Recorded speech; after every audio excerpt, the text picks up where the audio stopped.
What is up, everyone? Welcome to Dead with My Friends podcast. I am your co-host, Steve. And I'm your co-host, Nick. And this is episode 46, part 2 of our January Giallo series, where we will be covering a shot on Super 8 edited to video, lesser known Giallo called 5 Dead on the Crimson Canvas.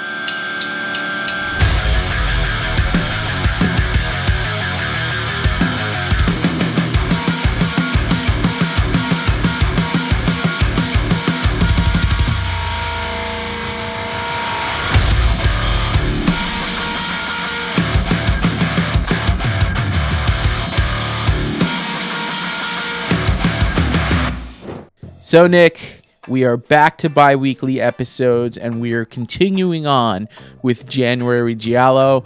We started off with a real juggernaut, strong one from Maestro Dario Argento Tenebrae, and now we are going to a lesser-known one called 5 Dead on the Crimson Canvas by Gauzzer Video, which is a partner label from Vinegar Syndrome that specializes in lesser known shot on video, shot on Super 8 titles. I have another one. I can't remember the name, but it's a Mexican Child's Play ripoff. I have that too. Yeah. Yeah, that was a trip to watch. I haven't watched it yet. Oh, it's a trip, man. Yeah, it looks funny as fuck. Yeah. I saw this and I was like, shit, this would be like a really good movie to cover for the January Giallo. You know, kind of shine some light on a lesser known, like you had mentioned. And, you know, I mean, just the black glove killer, the whole... Oh, that's just like totally Giallo staple right there. Yep. Yeah, for sure. And I mean, just even like the reverse art on this, like, let's just gush over that for a little bit. Like, yeah, that looks sick. Cool. The back slip too. I love this image here.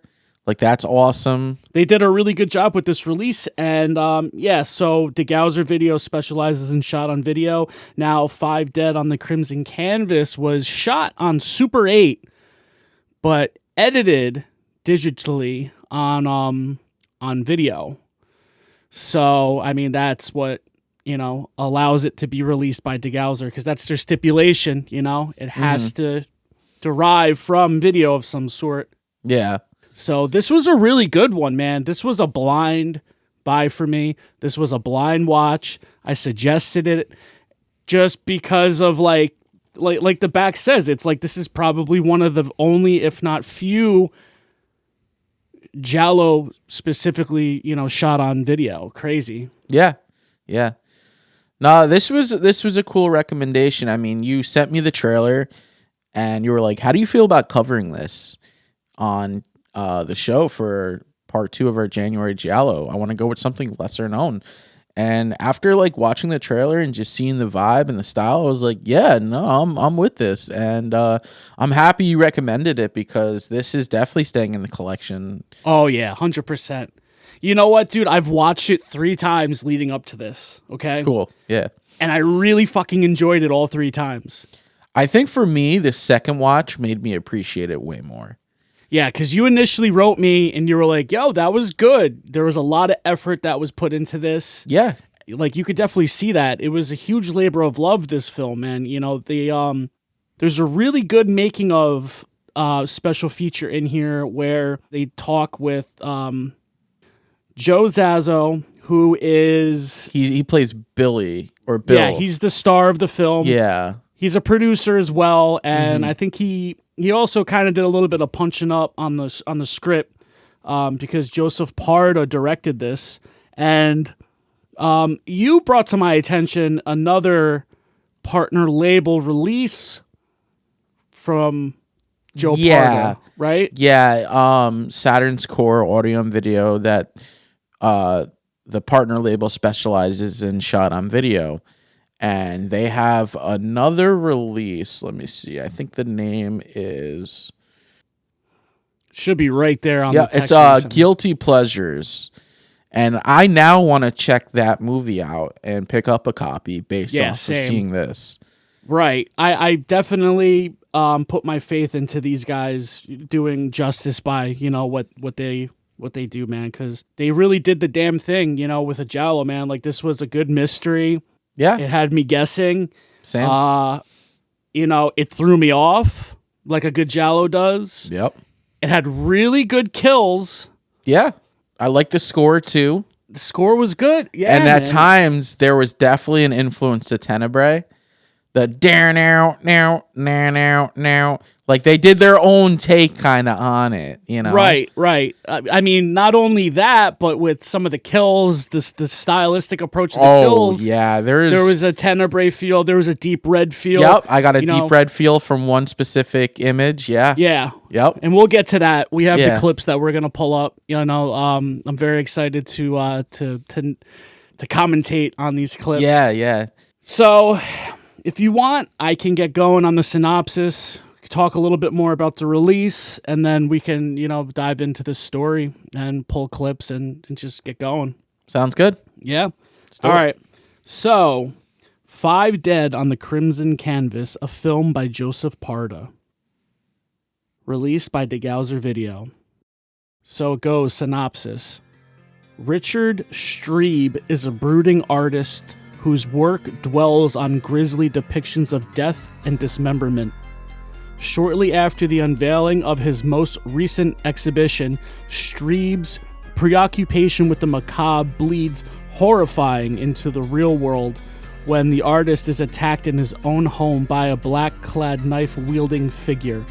After being stabbed multiple times before the eyes of his helpless wife, Strebe is dragged off into the night by his assailant, with the authorities proving ineffectual and the mysterious killer striking again and again, targeting victims all tied to the artist.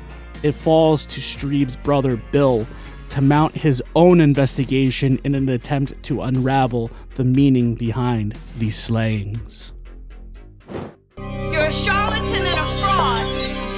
Your work is vulgar and morally corruptive, tainted, and it reeks of perversion. You should just go back to that playground for the depraved from whence you came. You should just go back to the city.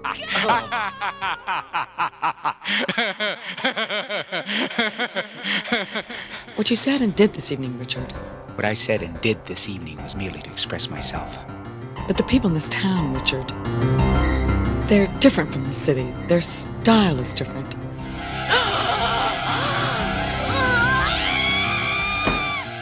This is absolutely dreadful. Do you have any clues, any leads? I don't work for the... What do you mean? Stop babbling and spit it out, man. Hey, this guy giving you a hard time, Rosie? Don't do anything stupid. I feel so strange. Of course you do. You see, I'm the one you were looking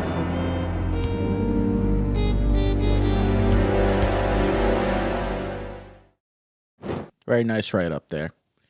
Very nice write-up. So, I mean, it goes on to saying, how this film is a love letter and an homage to the films of Dario Argento and Mario Bava. 5 Dead, micro budget. I think it was about like $50,000 or so. If I'm correct, $25,000 to $50,000. Yeah, I read 25,000. 25? Yeah. Pretty sure it was 25 then. You're right. But all shot in Long Island. Yeah, all shot in Long Island with some minor filming in Manhattan. I don't know which shot specifically, but yeah, all in Long Island. So, super cool that, we're New Yorkers, New York, Long Island. So it's right in the realm for us. So super cool that it's kind of like a hometown Giallo in a way. Not a hometown, home state-ish. Home state, yeah. Because I'm like, at least me, I'm like almost 3 hours from Long Island. Hey, don't worry, man. We're going to get a Hudson Valley Giallo very soon. Oh, yeah. But yeah, man, this is a sick release. There's some good like extras, making ofs, and like other like commentaries, and like, is it a Giallo? I think is one of the special features, and it definitely is 100%. Yeah, this is a love letter to Argento, Bava. In the film, Is It Giallo? It was about a 5-minute little documentary-ish, just going into what a Giallo is. Does this qualify as it? And the consensus is it is a Giallo. Yeah, 100%. I mean, you got the Black Love Killer. you have the red herrings, you have the mystery, you have The swerve. the swerve. Yeah, you have like all the whole recipe for a fucking Giallo is in this, and it's awesome. Yeah. Yeah, man. I really, like I said, this is kind of a hidden gem, and I'm happy that we're shedding some light on it and talking about it. You know, I've said it before, like I'm not the biggest Giallo guy. I've got my favorites for sure. Oh yeah, of course. They could get very boring, man. You know, I think we've even said this, you know. Some of them are very boring. You know, be weary when you're watching, you know, the Forgotten Giallos by, you know, Vinegar Syndrome, because some of those are hit or miss, man. You know, some of them are very good, entertaining. Some of them are very fucking boring. Yeah. But it is what it is, man. This one, very entertaining, had my attention the whole time. Yes. And I just appreciate the effort that was put into this movie. You could tell that the people that worked on this movie, they were fans of the genre, the horror genre, and they really tried. Yeah, they knew what they were doing. You know, so they just pulled from that influence from Dario Argento, and you know, they freaking ran with it for $25,000. It was fucking well worth it, you know. And it was one hell of an investment. I know what is it? Joe Zaso, I think his name is, who's one of the main actors. He plays Bill. He was like, there was a lot of nights of just eating cornflakes. Like they invested a lot of their money into making this a thing. And I mean, you know, it never really got a huge release, you know. So obviously, it took a long time for it to get made, to get finished. You know, they were using a lot of resources as far as like favors go from friends in order to either edit it or to film it or to do reshoots or you know, whatever. But it had a screening, and it won an award in, I think, some Rome Film Festival. Oh, that's cool. What year was this film? 96? Yeah, it was filmed in 94, but it was released in 96. So it took 2 years to finally get out. And then, you know, it saw some life on the video market, VHS market. And then I think that there was a DVD release in the early 2000s. And now we have this beautiful Blu-ray. Yeah. Now, I can't say that it looks great. I mean, it's derived from... It's a rough. You know, it's a little rough at times. But that's what... That's part of the charm, though, I think. Gauzer's all about. Yeah, and that's their thing. That's their forte. Yep. So, to get into this a little bit, the movie starts out with these two women that seem to be, you know, doing a morning run. Yep. And it kind of looks like a bit of a winter morning in Long Island. Yeah, right? it looks Kinda definitely looks a little like cold. Yeah, a little cold for sure. So, you know, after the run, we follow this woman back home, and we later find that her name is Mary. We don't initially, I mean, it takes actually a long time. I only picked up the second time of watching to figure out what is her she like name an attorney actually was. or something, I think it is. Yeah, she's an attorney or something. And I think they said that she's not a main character. She's just like this opening person that we're following. But there's a part in it that kind of confuses me. But yeah, we're following her, and to her dismay, she owns a Richard Strebe painting. So, and this first kill, she's our first kill, totally sets the tone for the film. So she's in the shower, and then we get a very Tenebrae moment here where the killer rips the fucking curtain open. Oh, yeah. Reaches in, grabs her, and then begins to stab her.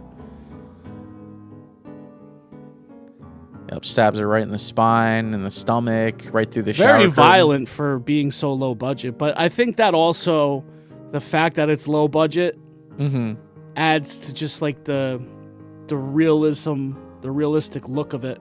Yeah. Yeah, you got to give it some of that sleaze, you know, especially when you're this low budget. What is that little thing at the bottom? It looks like cockroaches, right? On the lens? It does, yeah. Weird. It is very weird. I like how he's like petting her hair. And so leading up before that kill, like we see the killer with the black gloves and the black coat and hat, whose face has got like, I don't know, some kind of black cloth over.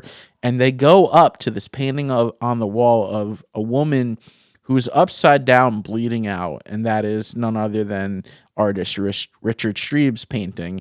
And the killer rips like the painting off the canvas. So that's kind of what this killer does is, once he does what he has to do, his final thing is he's taking the photos. He's collecting Richard Streeb's photos. So then after this, we meet our players.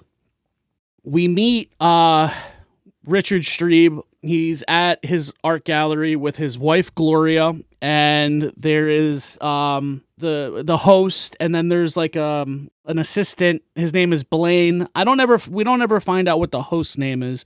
And then enters the art critic.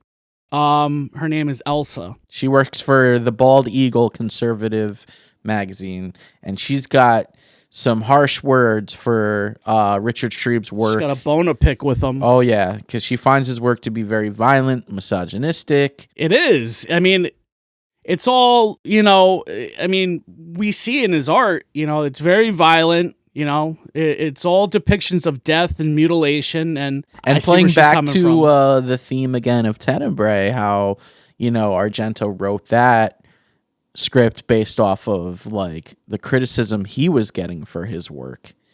This is true. This is true. So Richard, when he's approached with Elsa, she starts going at him, and he doesn't even know who she is, but he's arrogant. He's very you can tell he's like fucked up in the head, like he's like it's perfectly said in that synopsis is like he's like this brooding artist. And I think even the gallery host says that he's like a recluse and, whatever. So, and he even says like, oh, that this is his artistic take. And Richard Streeb like cuts him off and was like, I hate that you said that. Like, no, this is the way I truly do. This isn't like just an artistic take or style. Like I truly, view like through the eyes of death and shit. Yeah. Dark and deep. Yeah. For sure. So then following the whole art gallery scene, we are now in Richard Streeb's mansion, and him and his wife Gloria are in like their living room, whatever, and they're having glasses of wine and talking and whatnot. And I gotta say that the mansion setting is great. Yeah, it adds like so much production value to this low budget film, and I know that they got that for free. They just asked to use really? it. Yeah, that's cool. Yeah. In the area, it's like some well known place. I forgot exactly what it was called, but they said that they got it for free. They just asked, "Hey, can we film here?" Like a lot of the settings and shit here, like that's how it was. It was either using friends' houses, people's houses, or just asking. Yeah, you never know. That's how you get it done, especially as like a low budget filmmaker, Dude, you gotta always just pull your resources, man. Yeah. So then what ends up happening is Richard asks Gloria to go fetch him some wine, and I think like this is a huge douchebag move because he has his foot on the table and he pushes the glass to her with his toe. Yeah. And he's a prick, fucking asshole. Yeah. So she goes, and then when she comes back, Richard Streeb is being attacked by the Black Glove Killer. And I think that this is a really cool scene because of the way that it's shot. She walks in, and in shock, she drops the bottle of wine, and it rolls. I love that. Mm-hmm. And then the killer is stabbing Richard, and, she's looking on.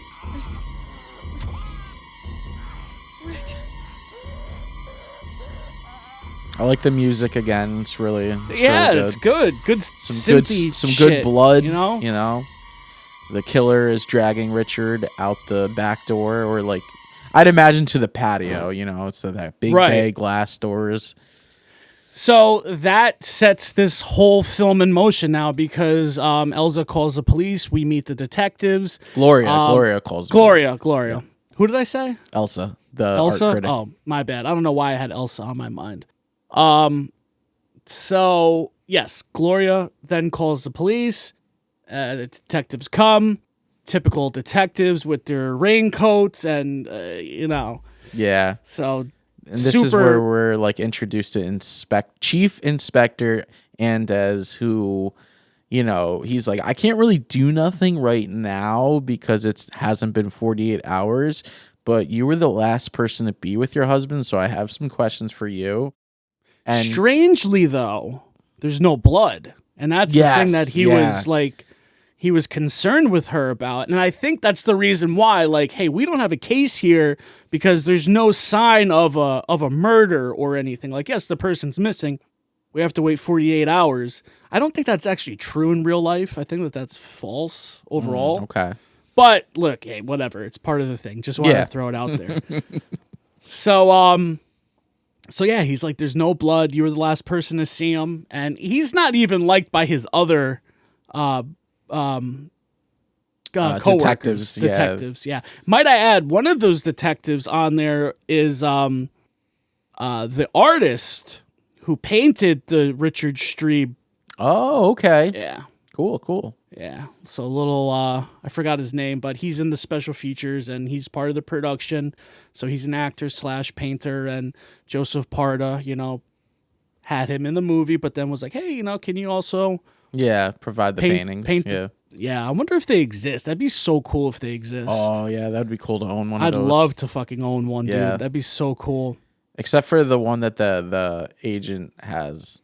That one. And they said in the special features, too, how, like, why did you paint this one? It's like flowers with skulls in it. I like that. Yeah, you like that? It's totally different. Yeah. It's like, it's totally different. So, So he's the inspector's interrogating Gloria, and then in comes also Richard's agent. I think his name's Joe, right? Yeah, Joe Walker is his name, and you know he wants to know what's going on with Richard, and you know Inspector Andes has some questions for him. But before even Joe Walker comes through, Gloria makes a call. We get a stock shot of a plane arriving, and it is Richard's brother, Bill. Played by Joey Zaso. Yeah, who was like a producer, helped actor. Script a bit, actor. Yeah. Well, he was the big Giallo guy, as far as I know, when they were kind of all getting this movie going and shit. You know, like he was him and, you know, Joseph were the big Giallo guys, like big Argento fans and everything like that. And they were the ones that actually showed a lot of these films to the cast and crew. You know, the cinematographer of the film is the man that's all the way in the beginning that's running past the women. You remember that? Yeah, yep. So actually, that's funny.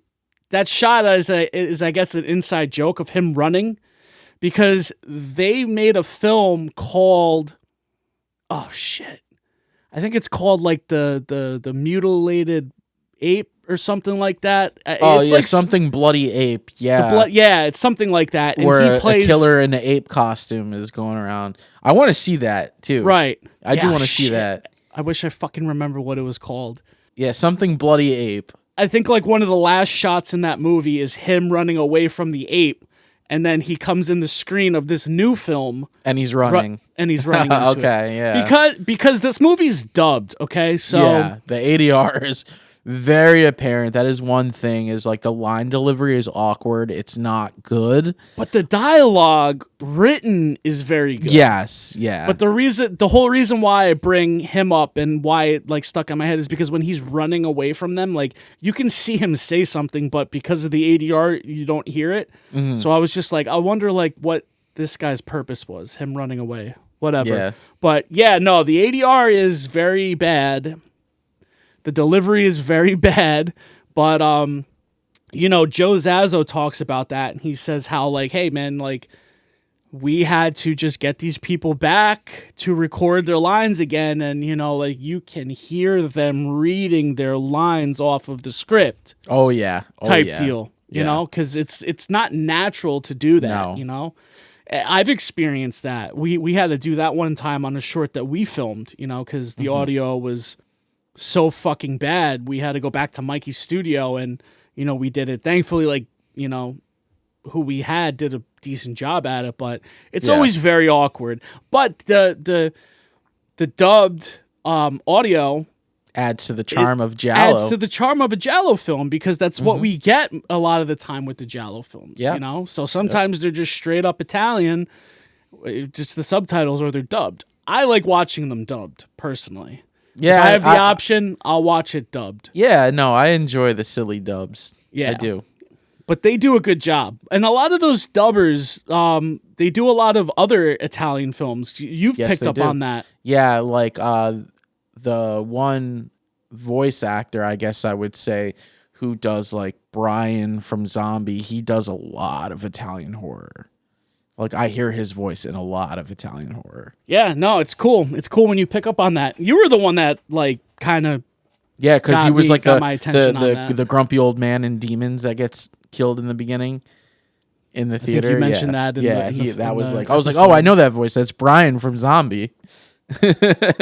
Only you would fucking recognize the voice actor. I think it comes from like watching anime. Because like, you know, there's a lot of like similar like you know, English dubbed actors who like just carry over to other anime, and you just kind of like pick up on it, you know? Right. Yeah. So then from here, Joe and Bill decide that they're going to meet up at Joe's place to just, I guess, talk about the situation, talk about what's going on. So Bill goes to Joe's house, and you know, they're having their conversation, everything, and Joe's got like these piranhas. Yeah, he kind of like shows them off and how he keeps them like super hungry to make them like very rabid. And you know, pretty much like Bill is very estranged from his brother for years, it seems, and he's just trying to get some info, and they're also like, you know, sale records. Because Inspector Andes brings up that, like, you know, the first murder victim, like, there was a painting that was torn. Right. So, of course, like, he's kind of has suspicions towards, like, what this agent, Joe Walker, knows, as well as Bill. So, you know, they want to know about, like, sale receipts and things like that. Like, anyone that's purchase Richard Streeb's work. Yeah, because that would definitely line up, you know, because then also, like, I guess based off of that, I'm not sure if they put that as a motive yet, but if they know who has Richard Streeb's artwork, it could maybe also point them in a direction for where the killer might go next. Who knows? So it definitely comes into play later. Maybe jumping a little bit ahead, but essentially, and that's where like Joe shows Bill that he has one of his brother's works, and you know, it's that painting of like the skulls and the flower that the director wasn't, or at least, I think it was the director that just wasn't too like crazy about. It worked, but I mean, I guess it's like a good contrast to like everything else. Yeah. You know? Now, while this is going on, we get some weird exposition of like Elsa, the art critic, and it turns out she's like a dominatrix. Yeah, we see a different side of her. Sure. Which is pretty funny because like, and this scene's cool because it's a fake out scene. Yeah, you know, because it's jumping between Joe, because now Joe is at his house alone. Bill left. They had their conversation, whatnot. It jumps to Elsa. We see her, she's getting undressed, and then she's, a dominatrix. She's got a whip and everything. But it's bouncing between her apartment and Joe's house. But we know that the killer is at either one of them. Yeah. But which is it? You know, exactly. She hears a noise, and she starts calling for somebody. And then she starts, walking towards her front door. And then Joe, I guess, also hears something, then walks downstairs and sees that his front door is open. So he's downstairs, closes the door, killer grabs the bottle. Boom. Right over the dome. Knocks him out. I like the red lighting. Oh, yeah. And the music again. Yeah. So we got the killer. He's bringing him over to the piranha tank. Just remember, he keeps them real hungry, those piranha. And pretty much, yeah, he dunks him in face first. What a way to go. And, there's that blood getting into the tank. And the piranhas are on a feeding frenzy. I feel like I've heard that sound before. Yeah, same. And this is great. So, like, his face is all eaten up and, like, skin And then this flap. is what you were mentioning when he rips the receipts sales out. receipts, Sales yep. receipts out. Yep. So I didn't pick up on that until my second viewing either, Yeah, same. I think I might have had a late night view. You know how I do. Yep. Well, and this relates to, like, what's following is because even Bill was like, well, does he keep any sales receipts here? He asked Gloria, and Gloria's like, he handled mostly cash. So, Bill is, like, trying to look through all of his stuff.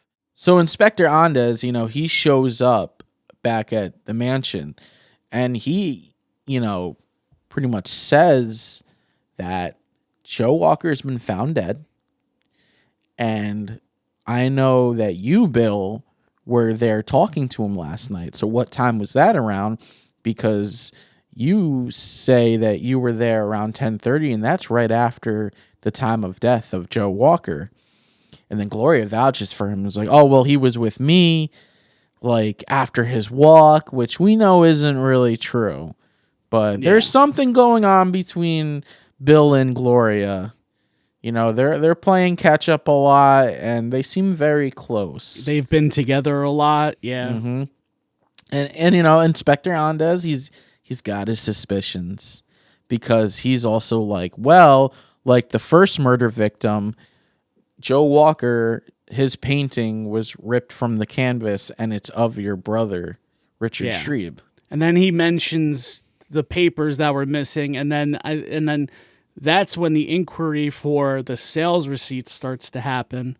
Yeah. And then Gloria tells Bill, like, no, he doesn't have any, obviously, because, like you just said, the cash thing. Yeah, he mostly handles cash. But then as he's looking through Richard's shit, he finds, like, a diploma from his art school, and then decides to go and seek out the professor to see if he knows anything or to talk to him about Joe. And then he goes to this old dude's house, and there's a model there and some Italian artist, and he's painting an apple, and they just have an interaction. And very quirky, this professor.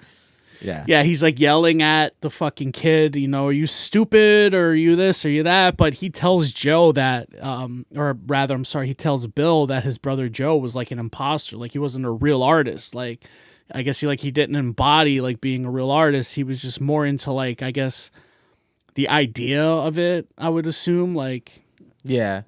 But he also gives him a name drop about this woman that Richard spent a lot of time with, and I believe her name is Xavier? Zyvera or Zyvera. Something weird like that. Zyvera. Yeah, Zyvera, and pretty much like where he could find her. But right before that too, there is a shot I want to point out. When Inspector Andes shows up, we get nervous looks from the butler. Yeah, and that starts to get me to think. Mm-hmm, it's like, what's going on with this guy? Because there's a butler that at a point in time looks like a very young Donald Pleasance. Yeah, I could see that. Yeah. And then there's a maid. I think her name's Hillary. I forgot the butler's name. I did too. Yeah, but just every time that Inspector Andes shows up and explains what happens, we get a concerned look from the butler. So, and then they walk away. To let So it's very weird. Yeah, makes you think. Yep. But in these types of films, like, it realistically could be anybody. That's the whole point. Is like, who is it? So I like it, and it's getting you thinking. Yep. And then as people start getting picked off, starts narrowing it down, like who it could be. So Bill goes to this cafe, and he tries to find Zyvera or whatever. I Yeah. don't know her name. Something strange like Something that. like that, yeah, Zyvera. And go on. I'm sorry. Yeah, so he's at this coffee place, and it's filled with hipsters and stuff, and he asks Some the bartender. slam poetry. Yeah, some spoken word slam poetry, and the bartender's like, "Oh, we know a bunch of Zyveras here, and her. And he's like, also, I got tons of these women by the names here. And this dude, he's King Ian, comes up, and he's doing some spoken word slam poetry. And that's when we get the title drop of 5 Dead on the Crimson Canvas, which I find very interesting, because you're like, what's up with this dude? Because he's very eccentric. He puts a cigarette out in his hand, and just walks out. Yeah, it's just everybody's like cheering for him. And while this is going on, Bill's kind of acting strange, looking at his coffee cup. He's like, I don't feel right, feel dizzy, and ends up passing out. Yeah, he gets drugged, and then he's having these hallucinations, and then we go into a dream sequence. And the dream sequence I like a lot, the way that it's shot, because it's backlit, all red, silhouette with a tilted cant Dutch angle, as they call it, and the music is really good. And the music too. is really good. And, we get a couple scenes. We get one scene in particular where it's Bill and a young version of Richard in a room with a woman who... And it's Gloria, actually. Right? And she's in a rocking chair. Yep, with the and fog. They're yelling at each other. Didn't. Yeah. And then the following scene is Bill... I would think dead. If he's not passed out on the hospital bed, or like what looks to be in a morgue. Yeah. And Richard is the doctor and comes in, and he cuts him open, and he pulls out one of his paintings, which is called The Beast in Heat, which is actually like a depiction of the movie poster of The Beast in Heat. Yeah. Which is what it is. And then Richard, I always go back to fucking Richard, sorry. And then after that, Bill wakes up, and there's a woman that's speaking with him, and it turns out to be the real Zyvera, and she's talking to Also, Bill Richard about pulls out his heart, and That's it's still true. beating. It's a good scene. It's a good scene. Again, you get to see like his whole like chest opened up, and the like you mentioned, the Beast in Heat canvas painting is pulled out along with his beating heart. And then that's when Bill wakes up, and is Xavier's whatever her name is, Zavera's apartment, and she's talking about how she and Richard were close. I think they were lovers at one point. Oh, I'm sure. And that she still had like love for him, but like he's got his wife Gloria, and how she suspects that Bill sent her, that Gloria sent Bill for her. What do you mean? To harm her or something? Well, I don't know, just to seek her out or something, because I think there's like tension with like Gloria and Zyvera.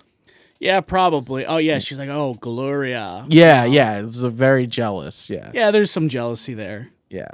So, like, ultimately, I don't even really recall what we find out with that scene. Just with her, pretty much, not all the fact that like Richard was obsessed with death in his work, and okay, that's it's right. pretty much like he was trying to capture the eyes of death in his work. But she's like, I can't really. With it. Yeah, I can't tell you much more. Like, he downward spiraled, too. He wasn't, like, the person that she was initially in love with. He was, like, kind of downward spiraling and being more obsessed with death and his art. And how she's pretty much like, that's all I could tell you. I have my own work to do, and I don't do my work in my apartment. He's like, what do you do? And she's like, the oldest profession in the world. The oldest profession in the world. Yeah. Which is prostitution. Mm-hmm. And, I mean, as it turns out, she is the possessor of a Richard Strebe art piece. Yeah. And we know what that means. Yep, we know what that means. And I got to say, this is my favorite killing the movie. Yeah. So she's looking at the canvas painting. She's reminiscing of Richard. And the killer comes behind her. Yep. Tries to strangle her. This right here, this shot, I love that shot of him. Yeah, the silhouette. That's great. Yeah. It's amazing. Yep. Holding the knife towards her. Gives her a little cut. Stabs her right in the gut. And she's like trying to crawl away. Yeah. Starts cuts the back of her leg. Yeah. Again, the music's real good here. And then this is like the deep red right here. Yes, the deep red reference. Yep. Her at the window, he's stabbing her in the back, and then I love this too. This like, shot that right looks, here. it's so good. Yes, that is the deep red reference right there. And the music, man, that boom, like that. It's good stuff, man. Yeah, this is really good. I loved this scene, man. Like, it's just shot so well. I loved the silhouette of the killer in that room, man. Yes. Like, it was so good. With the music over it the way it is, it's great. Great scene. That's my favorite. This is what you scene want in a Giallo right here. Exactly, dude. Exactly. These shots were definitely fucking very well thought out, man. You know, like they really hit. You know, like they're really good, man. Really good shots. They filmed this shit very well for what they had. And I appreciate that shit. Yeah, absolutely. So then from here, this is around the time now where we kind of start to uncover what is going on between Gloria and Bill. Yeah. That they have a little bit of a love affair going on. Very Giallo. Yeah, they were lovers in the past. Bill left for Italy. Because of her. Yeah, because of her. Yeah, and, you know, he was worried about Richard finding out. And, you know, Inspector Andes, they have their whole night of them spending together, and they end up, you know, having sex. And then the next morning, Inspector Andes shows up. Great dialogue here, you know, because he's pressing Bill and Gloria because Bill comes out of her room. Or a bathroom right by her room. And he's like, I thought you were staying on the other side of the house. And she even like tells him to come up with something because he's like, oh, we can't be seen. How's that going to look if I'm coming out of your room just days after your husband's supposedly been murdered and missing? It's also fucked up that, you know, his brother would do that anyways. Yeah, yeah. So Inspector Andes, he's there to tell him there's been another murder. They can't find the head, I believe, of the murder victim, and that Bill was there because he reveals that he was having Bill followed, but lost Bill after the coffee shop. So, of course, you know, the suspicion's laying heavy on Bill, who's really not having it. What do you mean not having it? He's like, look, I'm not dealing with this third-rate interrogation going on. Yeah. Like, if you're going to book me, then book me, kind of.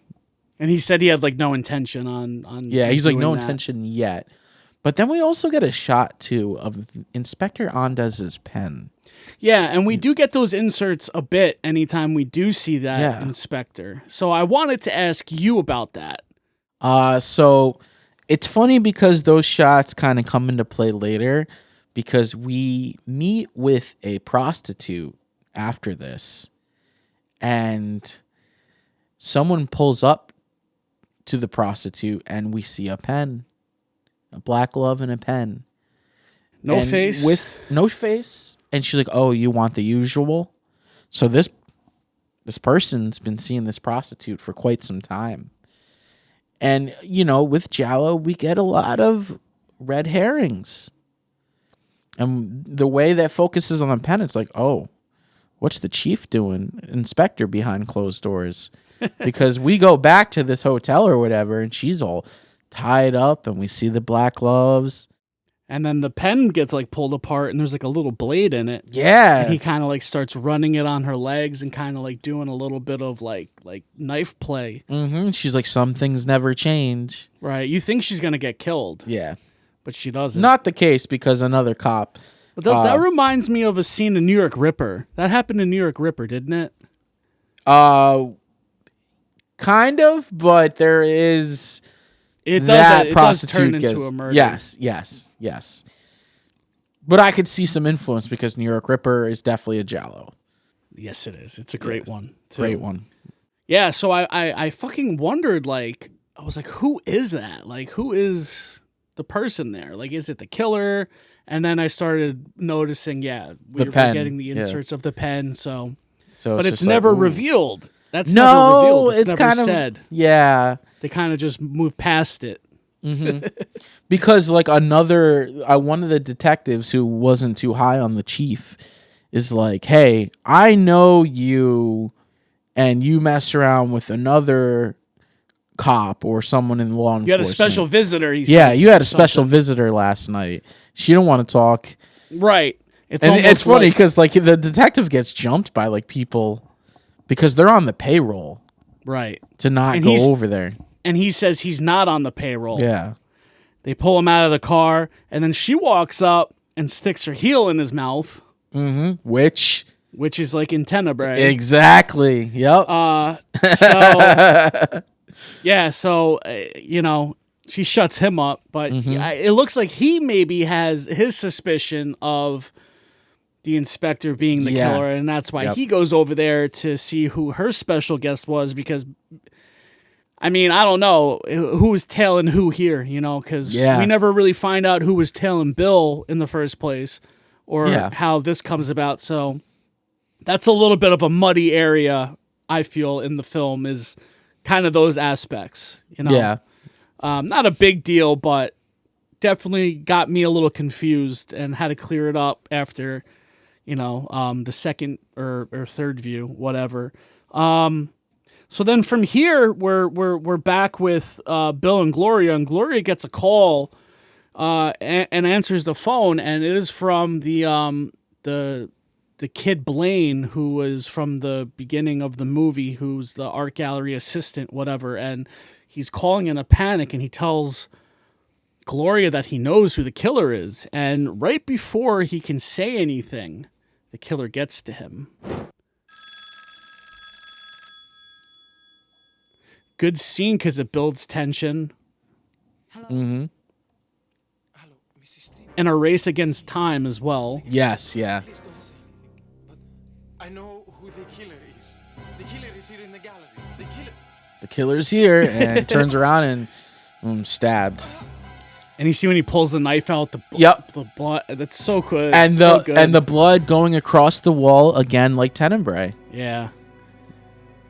Yeah, I love it. This is great. I like the way it's shot. There's a lot of blood there. So Bill runs to the art gallery, and the art gallery's a fucking bloody mess. The aftermath is awesome. The aftermath is awesome. But in the meantime, we have Gloria being consoled by the female maid of the mansion. Yeah, her name's Hillary. Hillary? Yep, Hillary. Okay. Yep. She confesses her love to Gloria. Gloria's not about it. She's like, no, this can't happen. Well, at first she's like, oh, well, I guess, an employee could, become in love with their employer. And she's like, well, I love you too. But she's thinking that it's like a friendly love. Yeah, or like family. Right. When in reality, it's a love. Like she loves her. She's like, no, I'm in love with you. And I'm going to be honest with you. I have felt very suspicious of the maid and the butler. Yeah. Way especially since the beginning. butler. Especially the butler, because there's a lot of reaction shots to him looking nervous. Yes, and her too. So at this point, I'm thinking, oh shit, we're uncovering the motive now. It's got to be the maid. She loves Gloria, and what's standing in the way of her and Gloria being together, and that would be Richard, right? Mm-hmm. So I was like, all right, so we're figuring this out, but I'm like, but the killer is where Blaine is. I'm like, so there's got to be two killers. I said, so where's the mute, right? Yeah. So I'm like, shit, this is lining up real well. So now we find out though that the mute, he's a peeping Tom. Yeah. And he is looking through a peephole in a painting on the wall in Gloria's room, and he is watching Gloria and the maid have their interaction. And while that happens, he gets his. Yeah. And in comes the killer. He's got the knife. Like stabs on the cover. him in the gut. Yeah, some nice blood spray. Cuts his hand, I guess, too. And the maid hears what's going on from the opposite side of the room, but she doesn't know about the hole in the wall. Mm-hmm. But she starts to notice that there's blood dripping out of the peephole. Yeah. And then she goes over to it, and I think that this is a good fucking kill. She goes over to it and sees the peephole. We see the gleam of the blade. Yeah. And then the killer stabs her in the right face. In the eye. So good. Yeah, that's mean. That's mean-spirited. I love it. She's just laying there with her eye gouged out, a little Fulci-esque eye gore. Oh, yeah. Yeah. I think that's supposed to be her on the back cover here. I thought the same. Yeah, yeah. And I like that they zoom in on the eye a little more for you. Yeah, Yeah, that's definitely supposed to be her on the back. And then, yeah, you also have like the little dominatrix on there too, which is Elsa in the beginning as well. Mm-hmm. So that's a very cool cover. Yeah. So now I'm like, what the fuck? But both of my fucking suspects are dead. I'm like, who the fuck could this be now? We then jump back to Bill, who's on the pursuit of he's chasing someone that he saw in all black, running away from the gallery, holding a painting. Yep. We have the pursuit. So Bill's looking around. Stop! I don't know what he was trying to achieve with that. Yeah, that's great. So yeah, they're running like through, I don't know if it's the park or something. And the killer's trying to get away. Yeah. Yeah. The campus, whatever. Yeah. Or yeah, the campus maybe. Incoming car. Yeah. Yeah. Hits the killer. And now we have... I didn't see her. She just jumped in front of my car. We have the reveal. Elsa Morris? Elsa.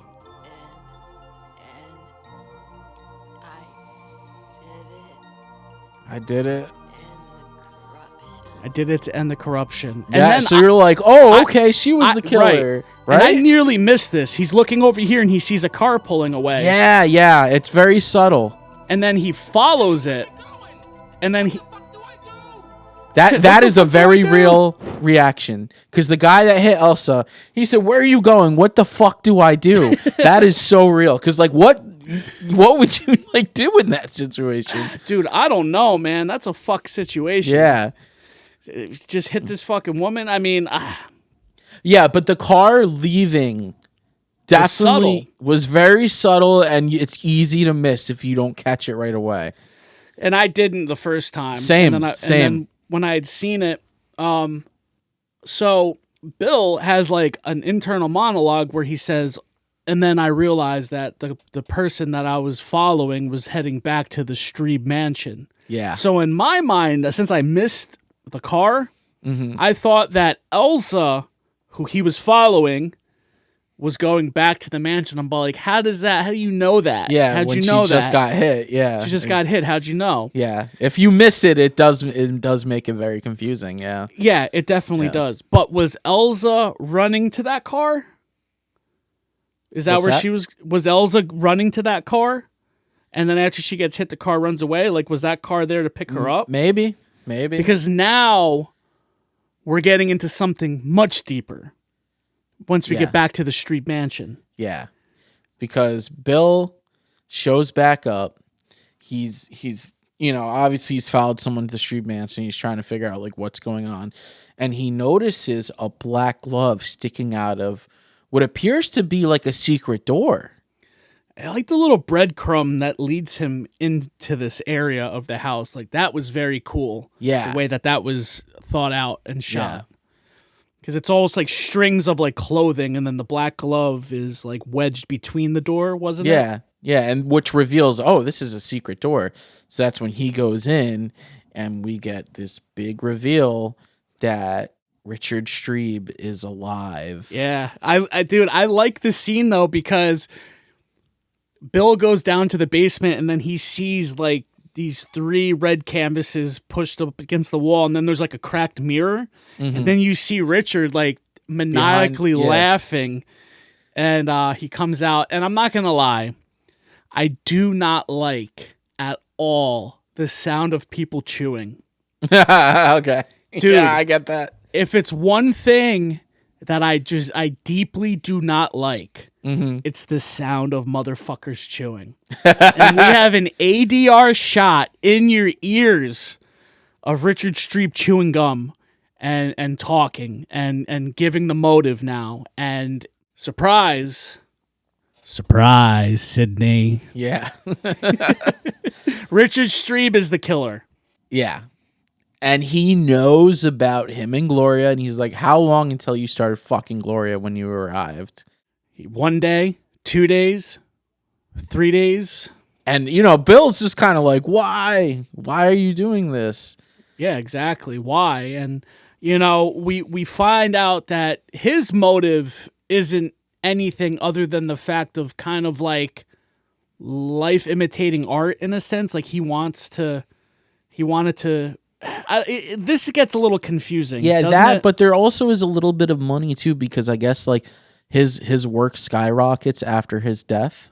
The money, yes, the money aspect is in favor to Gloria, who is helping him, because Gloria, it is revealed. Let's focus on Richard. All right, sorry, we're trying to piece this aspect together as we talk about it, because it's really like just hits you everything. Yeah, let's go back to. All right, you lead us. Yeah, okay? So life imitating art, Richard wanting to see through the perspective of death with his paintings, but also him and his brother have issues that have gone on for many years because his brother stole the painting of the Beast in Heat, and Richard cannot let that go. He's like, you stole it. He's like, I didn't. Did. Yeah, we get the didn't. And then that's what happens with them, in the hallucination, the dream. Yep. So, and then he pulls the Beast in Heat out, so it's like a total foreshadow of, ultimately what is what's happening here. So very cool. Yeah, so Richard wants to do away with his brother too. Yes, he does. Most of all because he's seen him and he now knows the secret. And he's like, you've ruined my plan by you seeing me. But his brother also does have one of the Richard Strebe paintings, and I guess, and you can correct me if I'm wrong, what Richard Strebe is like trying to do is he's trying to get rid of his art so that the value skyrockets. Yep. Which works in Gloria's favor for helping him with this whole plot. Yeah. And then I think what his plan was for those 3 crimson canvases to be his last pieces of art so that they would be the most valuable, right? Yeah. So everything else that's out there is now gone, and then the only 3 pieces of art that exist are going to be these 3 crimson canvases that he's going to leave to Gloria so that she can cash in on him. And then we get the reveal of Gloria downstairs in the basement, and she's crazy now. And then she starts to go into about how, I guess, she was unhappy in life. She wanted to die. And then Richard started using her and her blood for his canvases, for his work. And then I guess somehow they had come to an agreement that we're going to hash out this plan. You can live your fantasy, Richard, and then I will become wealthy in the end. Yeah. And that's what it is. And then she double crosses Richard because she hates him. Yeah, because he robbed her. She shoots Richard and reveals that Richard robbed her of death. She wanted to kill herself. Richard was painting her as she was doing it, using her blood too, and she felt liberated and freed, and then after felt used because Richard goes and gets her psychiatric help. So all of these flashbacks that we didn't really mention of someone in a hospital with like distorted voices and images is from the perspective of Gloria in the psych ward getting treatment. Right. And she could not let that go because she truly wanted to die. That was like her ultimate fantasy and goal, and Richard robbed that from her. He owed her that. So now Richard must die. So, and then she ends up killing him. Yeah, well, it's just a very twisty thing that goes on here, And so she's jealous of the other women because their lives got taken away. And that's what she wanted. Very sick. Yeah, very morbid, twisted. It's very morbid, and she, the way she acts is fucking. She's off. Very her rocker. Unhinged. It's very good. Unhinged. Yeah, you can tell that she's crazy, and the way that they film it with the angles shooting up. It's very good, very good, very good.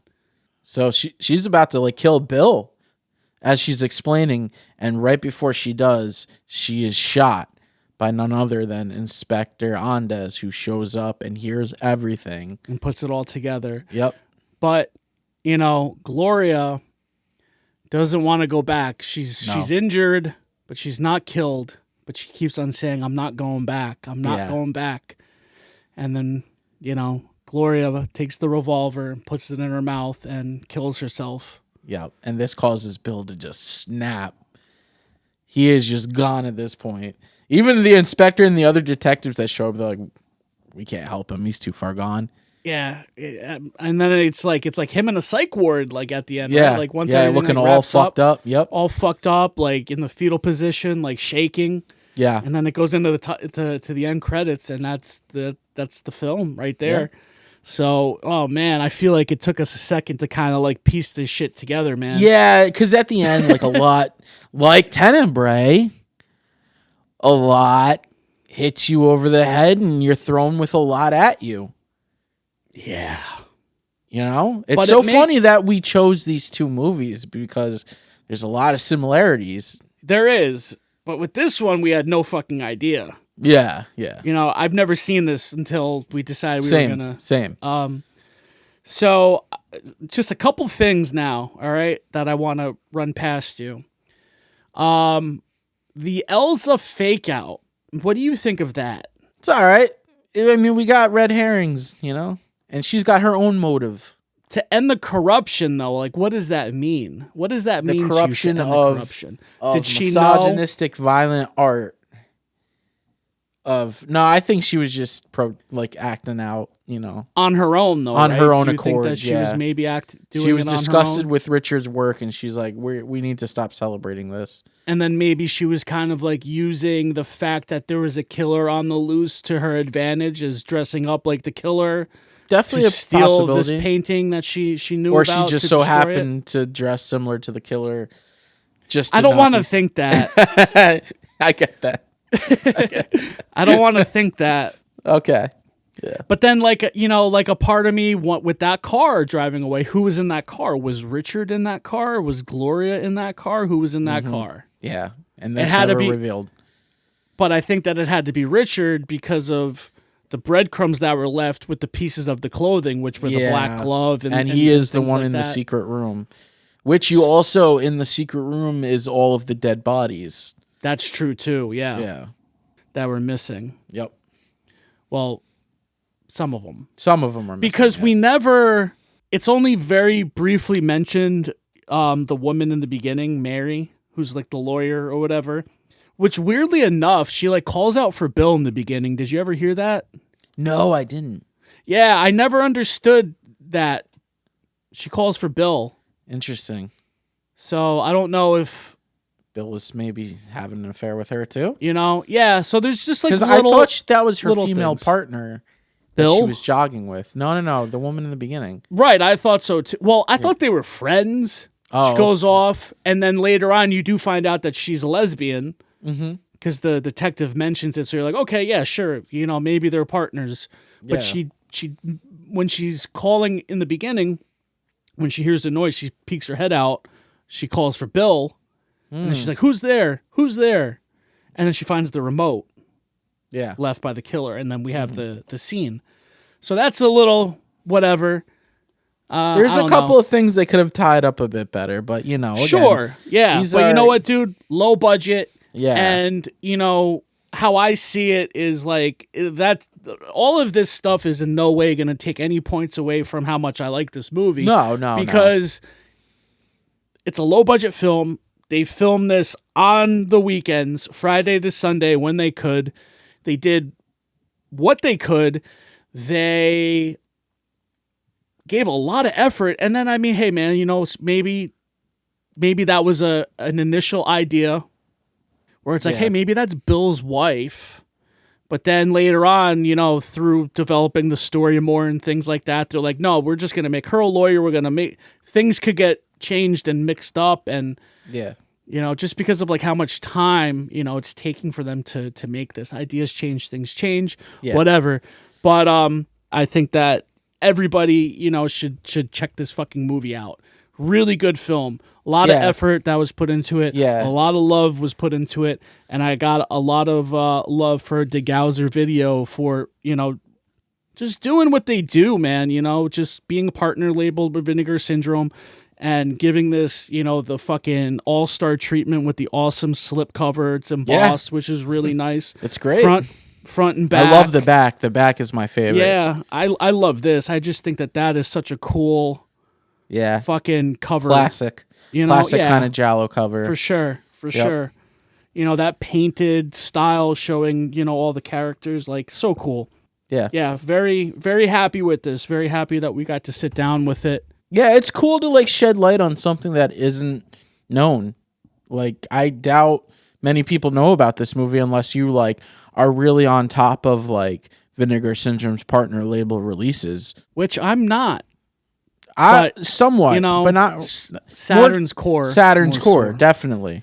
But, now that we're back to bi-weekly episodes, I had mentioned to you, I think it would be like a lot of fun to seek out more films like this, depending on what we're trying to do on that month for those episodes. And just, because it's fun for me to explore these. So it'd be cool to shed some light for the people who listen as well. Because I like Giallo. There's a lot of Giallo out there, but shot on video, this is the only one that I know of. I'm curious to see if there's any more. So, I'll definitely be looking into that. Yeah. Well, I definitely want to check out like the director's other work. For sure. That'd be cool. And when we do check it out, maybe if it's something that we want to talk about, we can dedicate an episode to that as well. Because it definitely seems like that other film is more of like a thriller, like an erotic thriller. Mm-hmm. So maybe it's got some influence, some Giallo influence. Who knows? I don't know too much about it, but neither do I. Just saw curious. Some stills and that it was under the Saturn's core label. So, and it's a 2-part that film, correct? Is that an anthology, that one, or is it a 2-part film? I don't remember exactly. Yeah, I'll look into it more. But yeah, dude. So this is the last film that we're covering for January Giallo. Fuck it, it's been awesome. Man, you want to get into final thoughts? Is there anything else you want to say about? No, I'm ready to get into final thoughts. Let's hear it. Yeah, so this is an underrated gem. I'm happy you recommended this, and we picked this up to cover.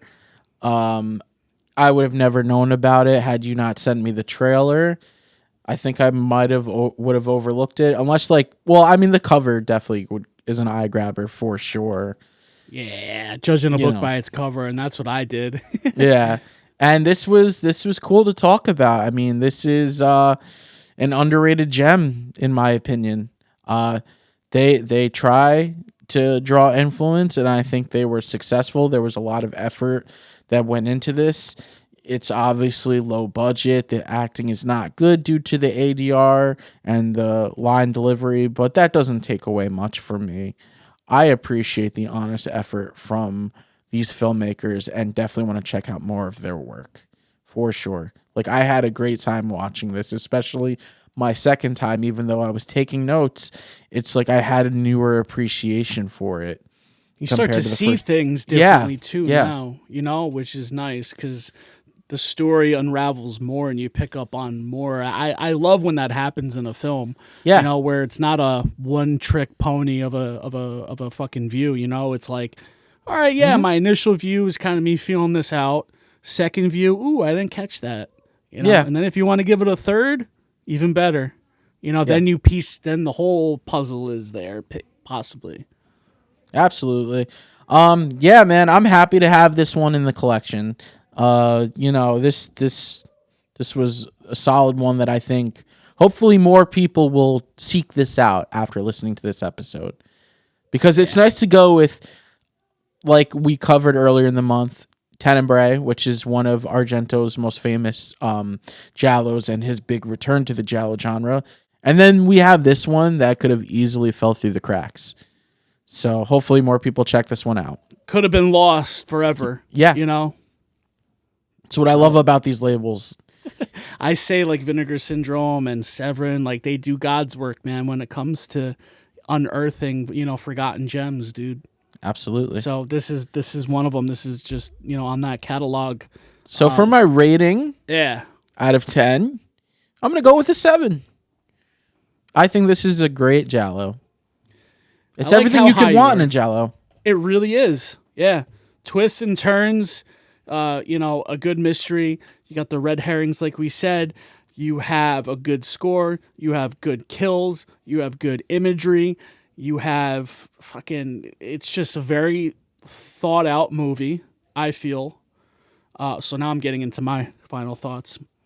You know, for being so low budget, you know, very well thought out, very well executed. You could tell that there was love in it. You can tell that there was an education of what makes a giallo film with this. Yeah, the acting was okay. You know, I don't really know if I can say that the acting was bad per se, because the ADR is the thing that throws you off. So if this was actually recorded, you know, live, I wonder just how bad the acting was. But it whatever. Fuck it. They had fun. They did the damn thing. I appreciate that. I'm a big fan of this film. I'm glad that we covered it. I'm glad that I judged the book by its cover, and it was a hit for us, man. So I'm going to go with you. This is a 7.5 out of 10 for me. Okay. Awesome film. Really like it, and I am also very excited to see more, you know, from these filmmakers. And I got to say, when you watch the special features, Joe Zaso, he's the one that's primarily in it, and he's just very enthusiastic, you know, loves movies, loves the craft. They had a lot of fun making this film. Obviously, like, it came with its problems, like anything does. Yeah. So lots of sleepless nights, lots of nights going to bed hungry or eating cornflakes, right? Eating cornflakes, yep. I think that's it for January Giallo for us. So for those that have been listening, we hope that you have enjoyed our Giallo talks for the month. I guess it's time to take us out, my brother. Sounds good. The best way you could support Dead With My Friends podcast is going over to our website at www.deadwithmyfriendspodcast.com. If you're watching this on YouTube, be sure to leave a like on the video and subscribe to us there. You could also find us on Instagram at deadwithmyfriendspodcast.com. We hope you join us next month in February for a little bit of February heartache. We got some films planned out that have to do with a bit of love. Yeah, let's keep on going with the themes. Why not? Why not? At least for February. Yeah, February heartache. I like that. So, yeah, with all that being said, I'm Nick. And I am Steve, and we'll see you in the next dimension. Peace.